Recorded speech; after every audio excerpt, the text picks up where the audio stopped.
sampai manusia memohon dibuatkan tembok agar selamat dari mereka. Di ujung dunia yang jauh, hidup sebuah kaum dalam ketakutan. Bukan karena perang biasa, bukan karena kelaparan, tapi karena makhluk perusak yang setiap hari datang, menghancurkan, dan pergi. Mereka disebut Ya'juj dan Ma'juj. Bukan mitos, bukan dongeng. Nama mereka diabadikan langsung dalam Al-Quran. Kaum ini merusak apapun yang mereka lewati.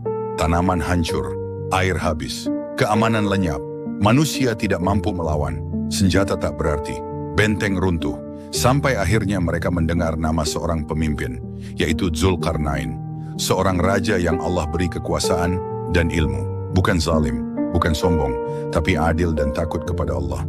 Saat Zulkarnain sampai di negeri itu, penduduk berkata dengan suara gemetar, "Wahai Zulkarnain, sesungguhnya Ya'juj dan Ma'juj adalah perusak di bumi. Bolehkah kami membayar agar engkau membuatkan penghalang antara kami dan mereka?" Mereka siap menyerahkan harta, emas, perak, apa saja. Tapi dengarkan jawaban Zulkarnain.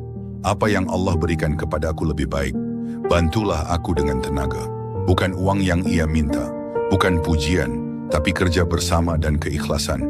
Ia memerintahkan besi dikumpulkan, disusun di antara dua gunung, lapisan demi lapisan. Lalu api dinyalakan. Besi memerah, panas menyala.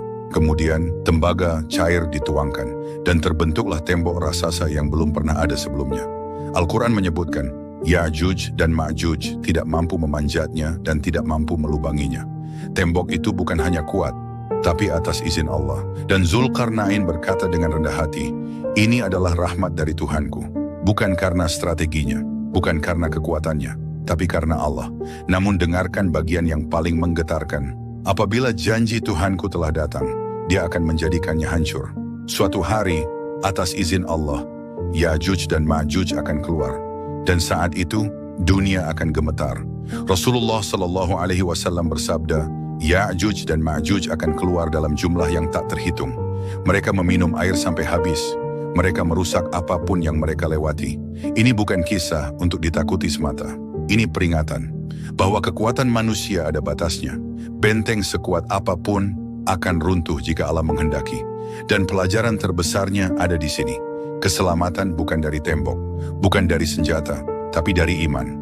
Karena saat tembok itu hancur, yang menyelamatkan manusia bukan besi dan tembaga, tapi Allah. Jika kisah ini membuatmu sadar bahwa perlindungan sejati hanya dari Allah, tulis hasbi Allah di kolom komentar.